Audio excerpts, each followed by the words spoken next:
Good evening, everyone. It is so good to be here with you this evening. Uh, I have a good warm up on Wednesdays now because I have a class before this class, and so I'm all ready to go. Yeah. So let's see how that works. Okay. All right. So we are in a little jaunt through the minor prophets. We are dirtying up the clean pages. We're not afraid of those minor prophets here at Issaquah. We'll get right in there. And of course, in the course of preparing for these classes, it always is impressed upon me how very, very, very, very, very much there is to share from these books. Just so much in here. So, a person just has to take a course and stick with it. And so the course I'm taking is we want to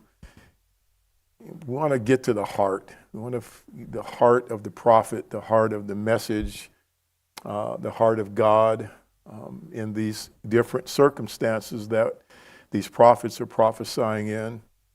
It is a wonderful, moving, life-changing endeavor to look at the prophets themselves, at the men and that were called to this work. But we're limited in our scope, and so we want to look at a little bit of background, some of which we touched on with the book of Amos, which is good because these guys are prophesying around the same time, and the conditions in which they're prophesying are similar. And so both Hosea and Amos prophesied during the reign of Jeroboam II, for instance. All right, so as we go into the book of Hosea tonight,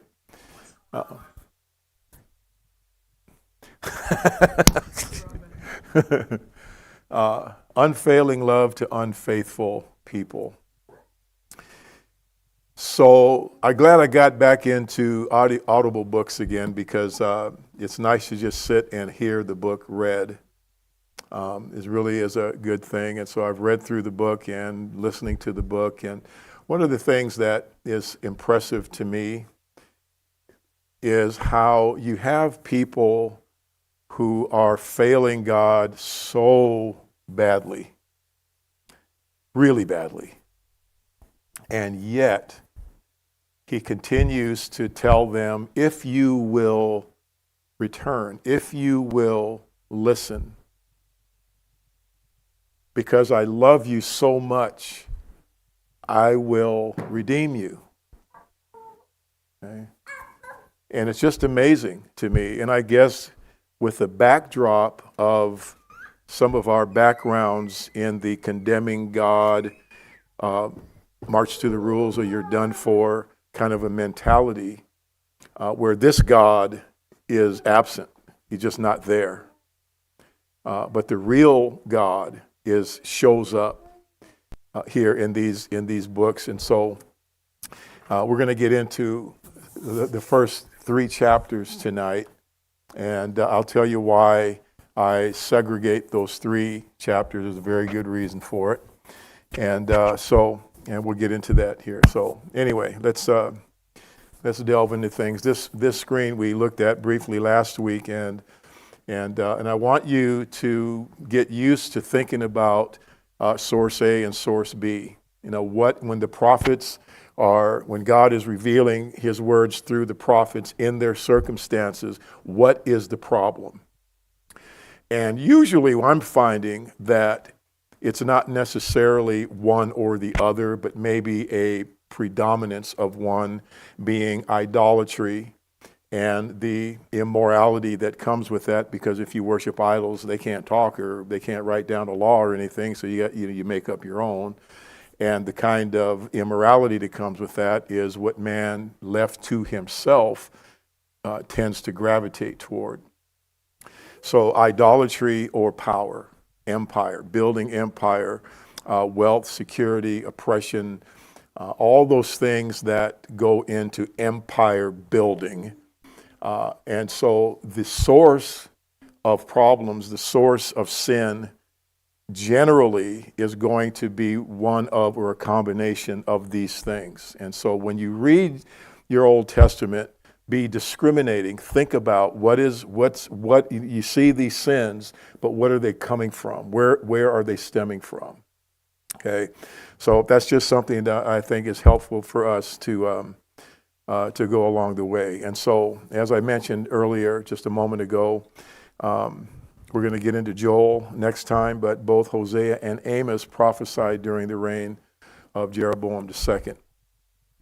We are going to find, as we go through our digest, if you will, of chapters 4 through the end of the book, we're going to find some remezes. In other words, we're going to see some things that are said in there that New Testament writers wrote, and you can tell this is where they got it from. This is what they were thinking of. Okay, and again, that's something that I want us to be very attuned to, so that the more that we're able to do that and see where a New Testament writer and he's pulling from the Old Testament, it lends itself to our appreciation of the Bible as a story.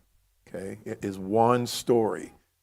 Okay, and so that's again very important. So we talked a little bit last week about the conditions in Israel. They're under Jeroboam II, and we talked about those 5 ingredients that can spell disaster for a nation.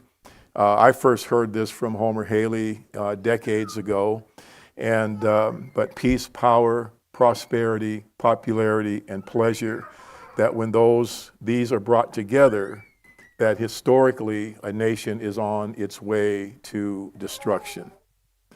Okay? And so, of course, there are lots of lessons these minor prophets give us as a nation, gives us things to think about as a nation, certainly. And I mention that because I mention that because as you observe things that are going on in the world, I can't wrap my mind around everything for sure, but especially when it comes to our own nation, when things occur, things like 9/11 and whatever they've got coming down the pipe for later, don't be surprised. You don't have to be surprised. We can be concerned, and our hearts can go out, to people, etc.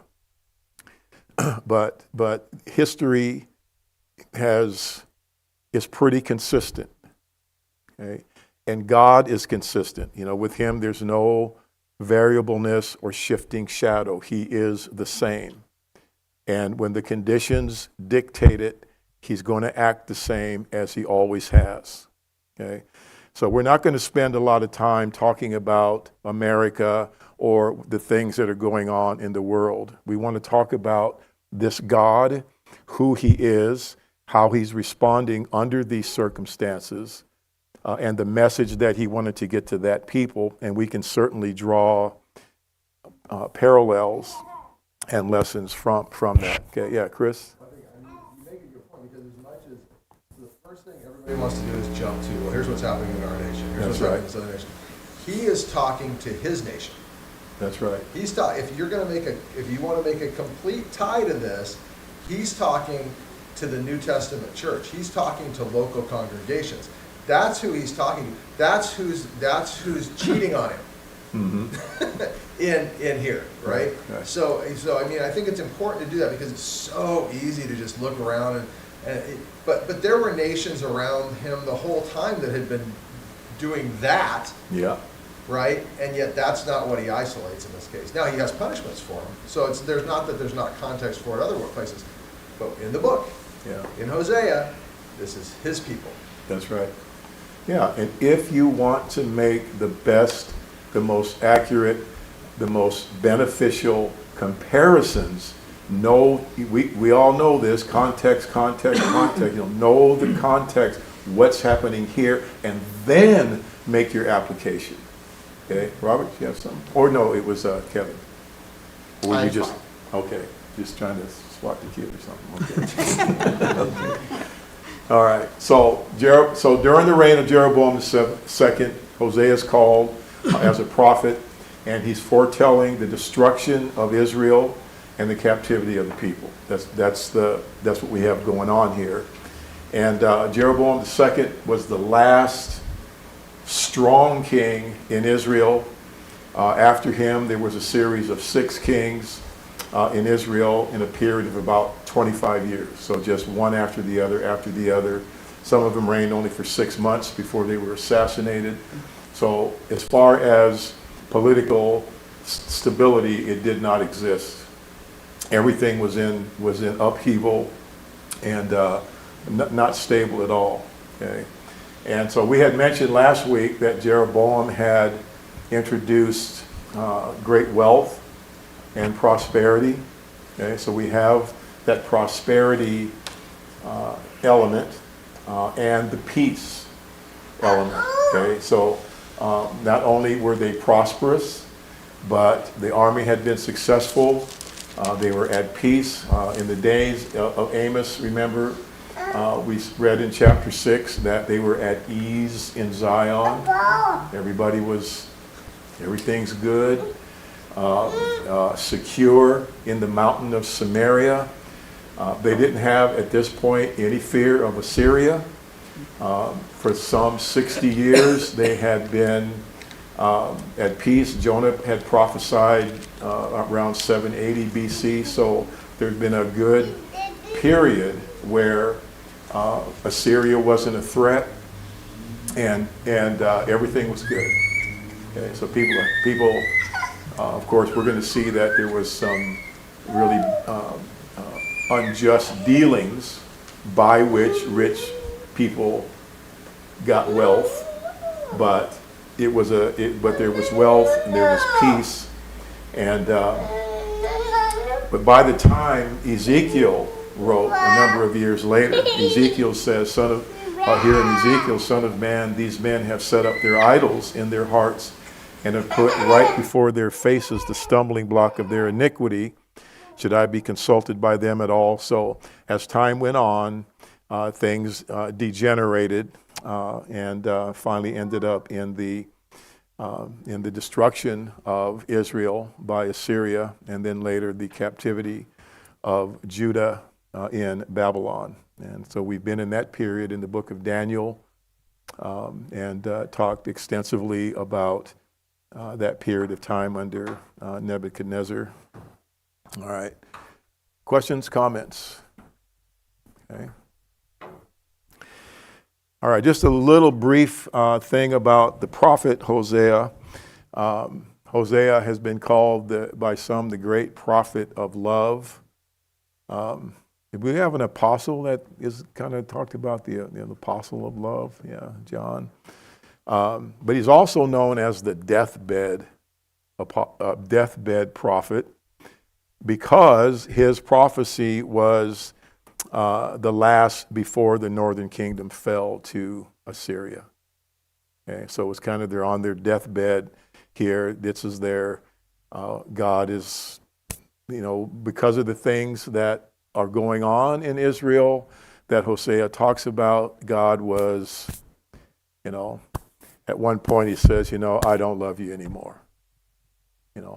But then he says that he does. So, it's the situational. They just hurt him so badly, but he didn't give up on him, which is, again, that's the amazing thing to me, especially one who spent so many years not understanding, being in the church, but not understanding the faith at all, and just afraid of what God was going to do to me one day, So it's it's quite refreshing to see the truth of things. So Amos, you remember Amos was like, he didn't mince any words. Okay, he was just that, that farmer, farm boy, and just said it like it was. And when they told him, hey, don't talk about this stuff here. Go up there and talk about it. Yeah, well, let me tell you, what's going to happen. And he didn't care. Hosea was a little bit more of an emotional man, and he preaches. You'll see in this prophecy, he talks about the love of God, and God expresses His love for the people through this prophet. Okay, Robert? I was thinking Hosea and Ezekiel in a lot of the same light, in the sense of some of his preaching, probably for us, is the way he had to act out his life. I mean, marrying a harlot and having children. It's like, I know we all learn differently, but and Ezekiel laying in the ground and staying on one, it's like he had to act these things out, and hopefully the people of Israel were recognizing the parallel of the love of God and whatnot. But it's different than Amos, who, like you said, he told them. He didn't. Hosea acts things out in many of his lessons for us. Yeah. Yeah, very true. And so it'll be the same idea here. I'm going to get over to Hosea here, so I have the text. Okay. All right. So the way that God reveals Himself through Hosea is a loving husband, a kind father, but at the same time, he sees Israel as an unfaithful wife with disobedient children. Okay, so yeah, Kevin. Yeah, I mean, it's different language than Amos, but there's still, this is very raw. He uses language that I was taught growing up should not be coming out of your mouth. In some ways, we would describe it as being vulgar almost, but he's being very raw and direct. So it's different than how Amos presents it, but I think to some degree it's no less exposing. He's really hitting straight to the point and he's not softening his words in any way. He's saying, calling it exactly as it is. Yeah. Yeah. So God's going to give Hosea some startling instructions here, if you will. After the introduction in verse 1, in verse 2, when the Lord first spoke through Hosea, the Lord said to Hosea, go take to yourself a wife of whoredom, or harlotry, or the different words he used there. This is the ESV. And have children of whoredom, for the land commits great whoredom by forsaking the Lord. So he went and took Gomer, the daughter of Diblaim, and she conceived and bore him a son. And the Lord said to him, call his name Jezreel, for in just a little while I will punish the house of Jehu for the blood of Jezreel, and I will put an end to the kingdom of the house of Israel. And on that day I will break the bow of Israel in the valley of Jezreel. She conceived again and bore a daughter, and the Lord said to him, call her name No Mercy, for I will no more have mercy on the house of Israel to forgive them at all. But I will have mercy on the house of Judah, and I will save them by the Lord their God. I will not save them by bow or by sword or by war or by horses or by horsemen. When she had weaned No Mercy, she conceived and bore a son, and the Lord said, call his name Not My People, for you are not my people, and I am not your God. Okay. And so these are pretty harsh words that he has to say to the people. because of their conduct, because of where they are at this time. And of course, these instructions and Hosea's carrying out these instructions are going to have a profound effect upon his life.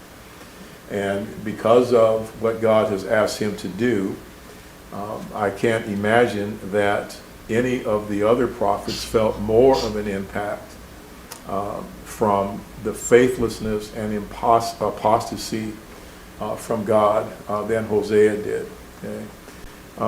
Because he's going to take this woman and he's going to love this woman. If he doesn't, there's not much of a point being made. Okay? And so he's going to love this woman.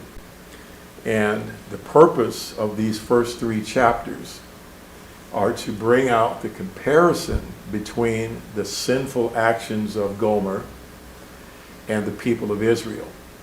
And so these events in chapters 1 through 3 give the backstory, and they set up the rest of the book. After chapter 3, you're not going to hear about Hosea and Gomer anymore. They're going to set up the rest of the book. And everything else that we read and that God says in the rest of this book of Hosea comes back to these first 3 chapters. Yes? Is there any other prophet? I don't think there is, but I could be missing something where their life was the object lesson.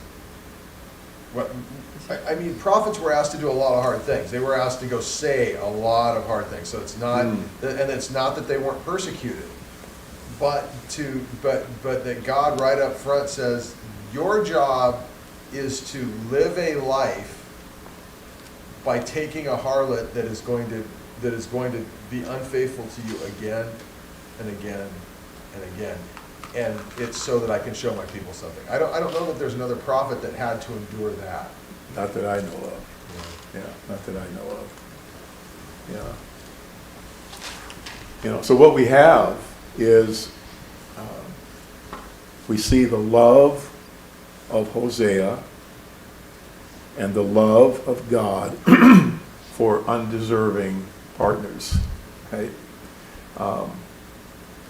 Israel's sins were comparable to Gomer's prostitution. So God commands him to marry a woman, we'll say a young lady, who was a typical daughter of the age.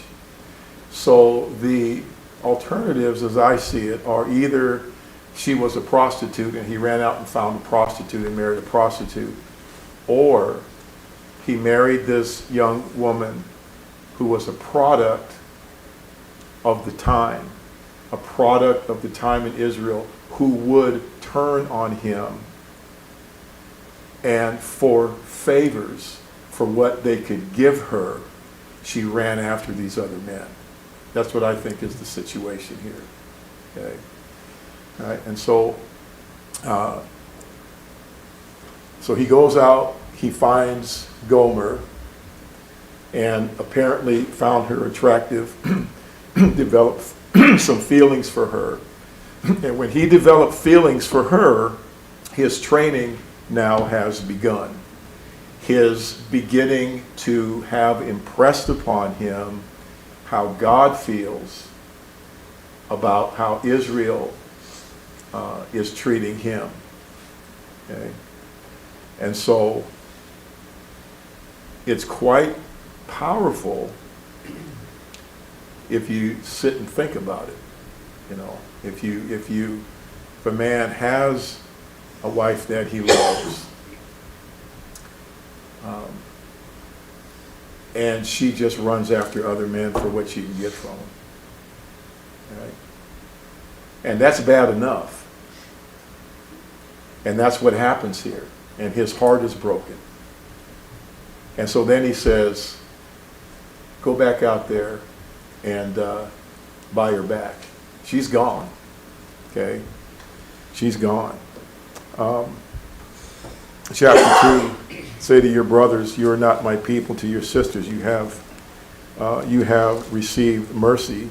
Plead with your mother, plead, for she is not my wife, I am not her husband. That she put away her whoring from her face and her adultery from between her breasts, lest I strip her naked and make her as the day she was born, and make her like a wilderness and make her like a parched land and kill her with thirst, and on he goes. So just, quite graphic. Okay. But I want you to notice in chapter 2, verse 14, therefore, behold, I will allure her. Okay. And bring her into the wilderness and speak kindly to her. And there I will give her her vineyards and make the valley of Achor a door of hope. And there she shall answer as in the days of her youth, as at the time when she came out of the land of Egypt. And in that day declares the Lord, you will call me my husband, and no longer you will call me my Baal. Okay? For I will remove the name of the Baals from her mouth, and they shall be remembered by name no more. We'll come back to that. And I will make for them a covenant on that day with the beasts of the field, the birds of the heavens, the creeping things of the ground, and I will abolish the bow, the sword, and the war from the land, and I will make you lie down in safety, faithfulness to unfaithful people. Okay. And so let's look at, so first of all, this is what we have here in these first three. And I just want to hit in chapter 3 for a moment. So the Lord said to me, go love a woman who is loved by another man and is an adulteress, even as the Lord loves the children of Israel, though they turn to other gods and love raisin cakes, which is an allusion to idolatrous worship. So I bought her for 15 shekels of silver, and an omer, and a never seen that word before, lethek of barley. So she runs after others. She's gone. She's out there. She's on the block to be sold. He says, now go buy her back. Take her back. Okay. So it's one thing that the man's wife did those things. Okay. But then, even though she's done that, you go and redeem her. You go buy her back and take her back. Okay. So not only does Gomer's behavior compare to Israel, to the sins of Israel, but also, in this case, it reflects the character, the love of God for them, that he's willing to take them back if they'll come back to him. Okay. That's the unreasonable, quote unquote, part. Okay. I mean, I understand, put her away. I mean, she's an adulteress. She's filthy. She has no respect for God or for you or anything. And then to go and take her back. That's the amazing thing. Okay. Okay. So God he's got a complaint against him as the 4th chapter begins. And this scene is put in terms of a court appearance, that he's taken the people to court, and he uses language, the language of the court here, where he says, hear the word of the Lord, O children of Israel, for the Lord has a controversy, a complaint with the inhabitants of the land. Okay? And in the next line, you see what's important to God, and this is also very revealing to me. What's really important to him as he uses this man, Hosea, this more emotional, prophet of love type, to reveal these things. But look what's so there is no faithfulness, so loyalty, okay, or steadfast love, okay,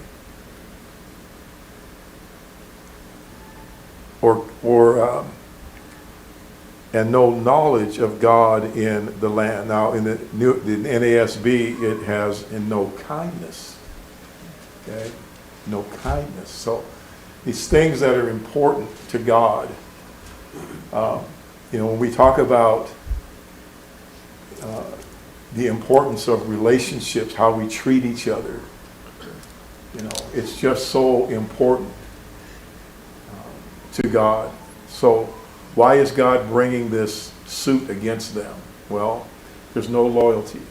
People are, of course, with Gomer, you can just keep going back to Hosea and Gomer and the situation in there, and you just keep seeing it being reflected.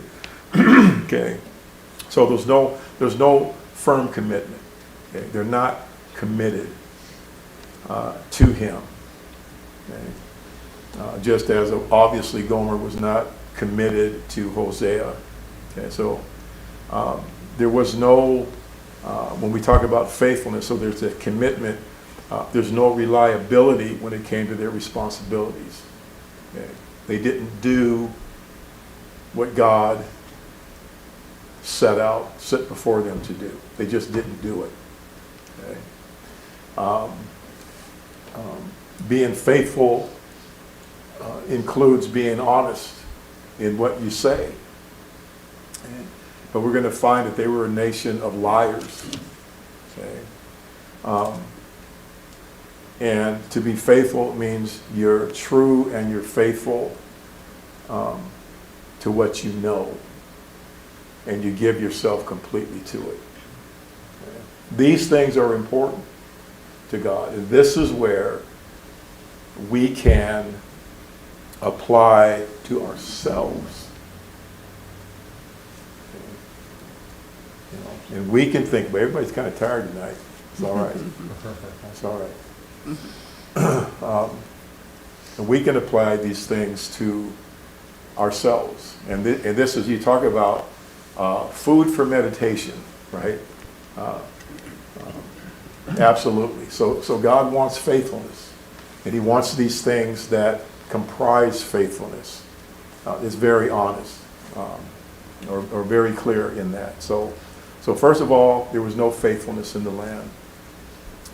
Secondly, as he says, no steadfast love, no loving kindness. Okay. So what is he looking for? Because he's saying these things aren't there, and it's because these things are not there that Assyria is going to come and going to destroy them and wipe them off the face of the earth.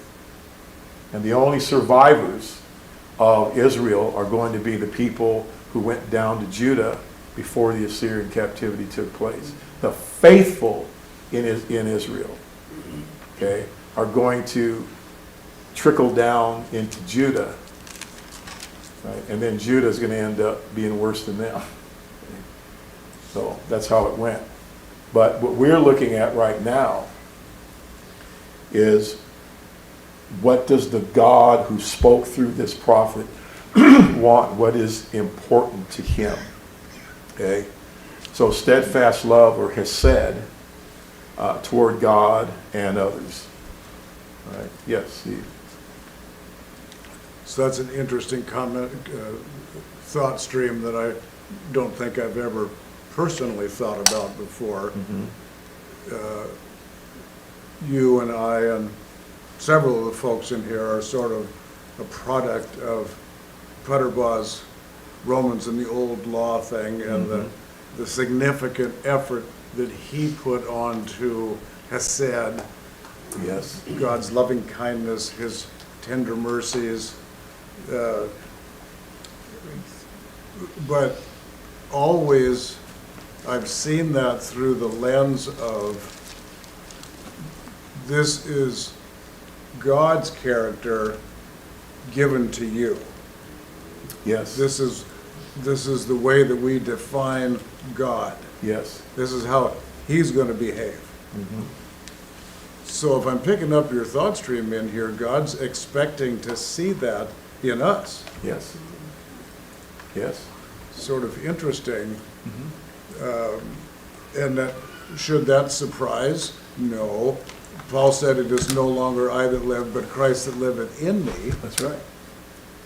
So should God be able to look at us and see examples of Hesed?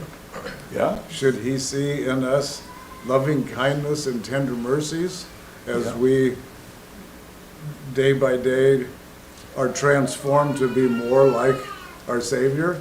I mean, all that makes perfect sense. I'm just saying, I never thought about that before. It was always how I saw God, not how God should be seeing me. Exactly. Yeah. Interesting thought. It is, and I'm impressed with the Apostle of Love's words when he said that we know that we have passed out of death into life if we love the brethren. I mean, that's a big statement. Okay? When you think about what is important to God, when you think about, standing before the judgment seat of Christ. Now we know no condemnation for those who are in Christ. It's not about condemnation. But, unless it's warranted. But what is important to that judge? What is important to him? What is he looking at?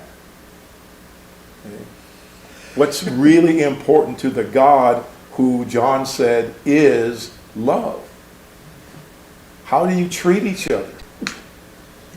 And if you love each other, John says, you have passed out of death into life. Because there is a certain attitude, there is certain conduct that all comes from, I'm going to do what's loving. And this Hesed has to do with demonstrating a loving and compassionate attitude that is devoted toward maintaining an existing relationship. Okay? That's what it's covenant love. Okay?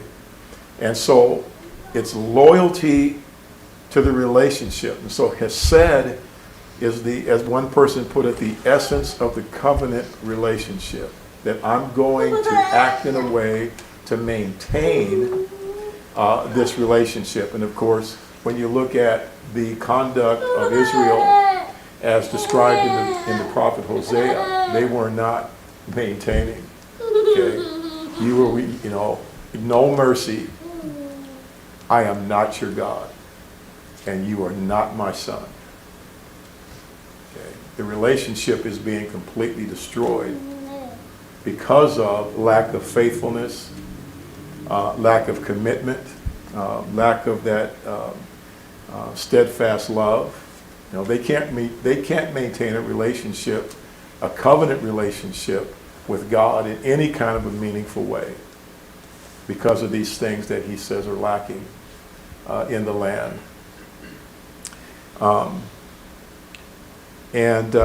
No faithfulness or steadfast love, and no knowledge of God in the land. Okay? No knowledge of God in the land. Okay? So in the meeting, I'll be preaching a lesson on loving with real knowledge and all discernment. So loving each other. And I'm going to approach it from knowing the God, who is love, okay, and walking after him. I won't say any more because I'll get going. But they're not acknowledging him as the sovereign Lord over them. Okay? Yeah. I was thinking about that, like right at the beginning, you kind of had like the formula of their corruption of like the power and Oh, yeah, peace, idolatry and or idolatry, empire. peace, prosperity, power. Yeah. Oh, Um, yeah, yeah. But I was seeing that peace and prosperity specifically were things that God had promised them if they were faithful Mhm.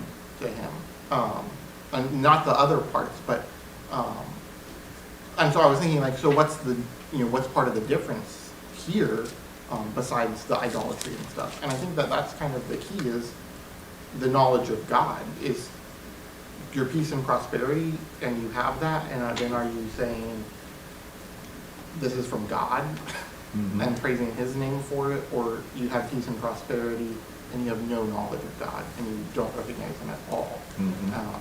I think that was just something that stood out to me. Yeah, yeah. Yeah, it's, and it's, in Paul to the Thessalonians, when he talked about the love of the brethren, no one needs to teach you.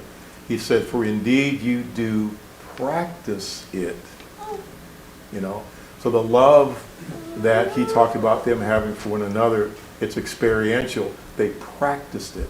And so God practices, in Jeremiah 9, when God talked about, what it means, knowing him, that a wise man boasts of his wisdom, or a mighty man of his might, willing to boast that he knows me, that I am the Lord who practices righteousness and justice in the land, for I delight in these things. God practices those things. He practices hesed. He practices justice. He practices righteousness. Okay? And this is that knowledge of God. It's not just knowing about, it's experiencing. Okay? And that's why the commandments are so important, because as I mentioned before, have mentioned several times, they're his commandments from his heart, from his mind. They're from him, and if you keep them, you're going to be like him. You can't help but be like him, inasmuch as we develop those characteristics in our life. Okay, but don't ever underestimate the importance of the relationships that you maintain in this world, because that's going to be a big deal. And I'm not God, and I'm not anybody's judge, except in the 1 Corinthians 5 sense, okay, where we judge those who are in the church. If there's sin, we have a Bible. We know, we can judge by the Word of God if somebody needs our help. But I'm just saying that if you run roughshod over people and you don't treat them, act in their best interests. You don't have to be all touchy. Not everybody's touchy-feely, huggy like I am. Okay, and that's okay. But what do you do? What do you practice toward people? Okay, that's going to be big in the eyes of God, and people that have neglected that. I don't want to. I don't want to be in that situation. So be. As you see right here in the beginning, right as God starts speaking through this prophet, that's the first place he goes. Okay? Faithfulness, loving kindness. Right. So the lawsuit that God is bringing against them, that reflects the lack of these things that we're talking about, also has a source. And that source is a priesthood that's corrupt. Okay. Now,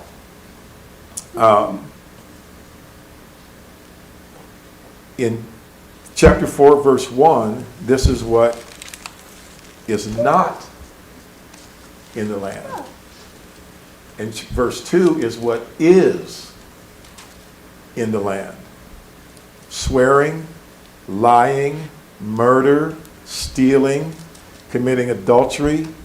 They break all bounds, and bloodshed follows bloodshed. That's what is in the land. But again, nobody's got an excuse, but what is at least a great contributing factor? Verse 4, let no one contend and let none accuse. For with you is my contention, O priest. Okay. So he's got a controversy, got a contention with the land based on these things that we've talked about. But now somebody, the buck stops with somebody. Somebody's got some responsibility, and they're not taking care of it. Okay. You shall stumble by day, the prophet also shall stumble with you by night, and I will destroy your mother, the nation. My people are destroyed for lack of knowledge, because you priests, have rejected knowledge. Because you have rejected knowledge, I reject you from being a priest to me. And since you have forgotten the law of your God, I also will forget your children. Right? And so the priesthood had a responsibility. Now we're going to have a few minutes and we're going to talk about that for a moment.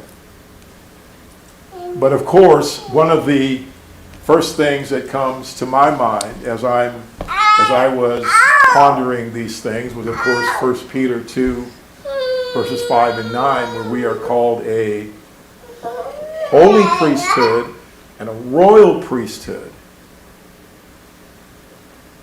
Okay? That's another thing to take seriously. What does that mean? Okay? That you and I constitute a priesthood. Again, we are the fulfillment of the copy and shadow from the past. That Old Testament priesthood was merely the shadow of the priesthood that is comprised of the people of God in the spiritual temple, who are stones in the spiritual stones in the temple. Okay. All right. So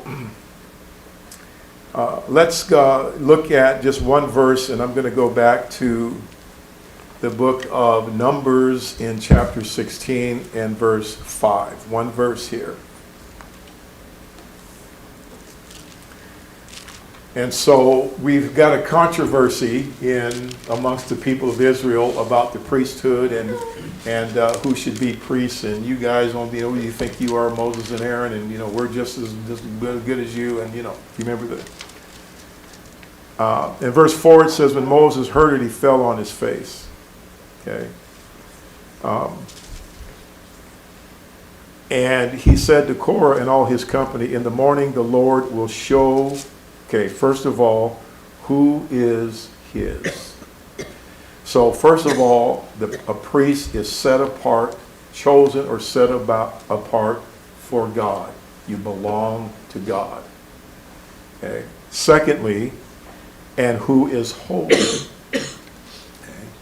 So you're set apart, holy. And then he says, and will bring him and will bring him near to him. The one whom he chooses, he will bring near to him. And so a priest chosen, holy, and allowed to come near God or to bring near God. Okay? All right. So we've also often said, for instance, in 1 Peter 3, so he says, for the eyes of the Lord are upon the righteous, and his ears attend to their prayer, but the face of the Lord is against those who do evil. So, if being amongst the righteous means that you are part of this priesthood, then you, as a priest, have been granted the right to offer to God a sacrifice that he will accept. Okay? If someone who is not a priest offers a sacrifice to God in the form of, as per 1 Peter 3, prayer, spiritual sacrifice, they're doing something that they have not been granted the right to do. They do not have access behind the veil. They do not have access to God. Just like in the Old Testament, a person who was not a priest, who entered into areas where only the priests were to be, they would die. Okay? And as a matter of fact, every time the high priest entered into the Holy of Holies, the message was to the people, you do not have access. Okay? But access, of course, was eventually given. Yes, Peter? That brings up a difficult thought in my mind, that everybody who's not a Christian then has no access to God in prayer. Does that sound correct? That's tough. Yes, and yeah, this is a good question. Yes and no. Yeah. So I know that the Lord attends to the prayer of the righteous. Okay, I know that, and he is faces against those who do evil. Okay. Cornelius, for instance, Cornelius was a God-fearer. He would be considered a God-fearer. And the good things that he did came up as a memorial before God. And he ended up being, him and his family, the first converts. Okay. So, are there people out there that are not Christians that have a sincere desire to serve God, that God knows that, and if they would cross paths, can they pray and cross paths with somebody to teach them? I'm not going to stand here and say they couldn't. No, but the difficult part is that if only the priests have access to God or can go before God in prayer, Yeah. then it means that those who are not priests cannot, and yet the point you make about Cornelius is well known and accepted. It's a very difficult position here that I cannot reconcile Yeah. in my mind. Well, Yeah. Well, I think about Abraham. Okay. Before Abraham was called, he was a pagan. Okay, in Mesopotamia. So why did God call Abraham? Because he knew the kind of man Abraham was. See? So that's what I'm saying. I think that, it's my opinion, that there are people in this world and God knows what kind of people they are. And he's going to make sure that whether they are priests or not, that he's going to make sure that they cross paths with somebody who can teach them so they can be a priest of God, right, and be accepted by God. Whereas, if that doesn't happen, then they're never going to enter into that spiritual temple as a priest. Okay, yeah. So it is an interesting question. Yeah. It is. But it calls to my mind the question that we struggle with from time to time. Is there a difference between the church and the kingdom? And there is. And yet, Jesus is Lord of all creation. He is the King of the kingdom. Everything is a part of his kingdom. He has rule and authority over everything, right? And Jesus died for all men. So there has to be, it seems to me, there has to be a relationship between God and anyone in the kingdom. They are all his creation, every one of them. That's not to say that they're all inevitably going to be saved, but he is king over all of his creation, all of his kingdom. And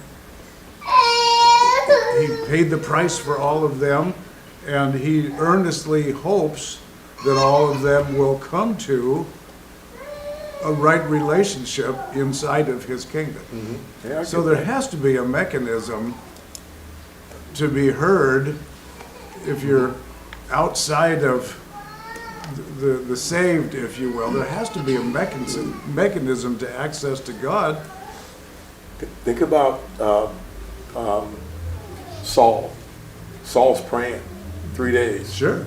You know, he's not saved, Not saved. but he's praying. Yes. And God sent a man to him. Right. So I think it might fall in that from faith to faith, that faith moves us in that direction, and then God completes it. Yeah, Tony? And God knows the end from the beginning. Yeah. So when he told Paul that there were 7,000, I think it was, in the city, that was before they were actual Christians then, That's but right. he knew who they were. Yeah. And he also promised us, if you seek me, you can find me. Yeah, that's right. So if somebody's really honestly seeking them from their heart, he's not going to say, I can't hear that because you haven't. Right, yeah. You don't have enough knowledge yet, because I value knowledge over your heart. No. Yeah, yeah. He wants to get you in a Yes. position. He'll work with you to get Yeah, you there, yes. yeah, to get you there. But He until promised you that. get there, yeah, you don't have all those rights that the priesthood has. Yeah, I'm gonna get Chris and Kevin and then we'll end off, yeah. I was just gonna say, that's what, I was kind of thinking along the same lines of, asking that will be given to you, seeking you will find, knock, Mhm. and the door will be open to you. And kind of going along with that, then, you know, recently you've talked about, you know, some of the differences of like, are you steadily improving? Are you on, as a child of God, are you on a path towards God, growing closer? It's not that you're perfect, but you're getting closer versus, are you obstinately pushing the opposite direction? Yeah. And I think sometimes when you talk about sinners generically, like I think you could be talking about people like that who are obstinately hardening their heart to walk against God, versus, you know, there's some other states of the heart that you could be in. And so I think even if somebody who's not a child of God, but they are earnestly seeking and asking and knocking, Yeah. that's a different state than what in the minor prophets Jesus is talking to Israel, and they've obstinately hardened their heart to walk against him. Yeah, even in 1 Peter 3, he's against those who do evil. You know, they're practicing evil. He's not going to listen to that. Peter, you want to take us Well, out? I'm thinking about the scripture that says he's made us to be a kingdom of priests. Mhm. And then Cornelius, we know that man does not hear sinners. Somewhere between those two things, I wonder if the analogy is not quite the same. The priest of the Old Testament had a certain mission, a certain strict laws to adhere to, as we do in the New Testament too. But when he has made us a kingdom of priests, are we in that special category that have special access to God without taking away the right of prayer from those who are not saved? Because it appears that everybody has access to God in prayer. So this part about being a priest of the God in the New Testament is more difficult to understand. Yeah, yeah. Yeah, I think one of the things that would make a difference, if a person is practicing evil, right? They're living an evil life, contrary to God. He's not going to hear their prayers. Yeah, if a person is honestly seeking and asking, Lord, you know, I believe that you're there. I see the evidence around me. I don't know what to do. That I have no doubt that God will send somebody that person's way to get them in the right position with him so that they're part of the spiritual temple. Yeah, so, yeah, good question though. Great discussion. Class dismissed.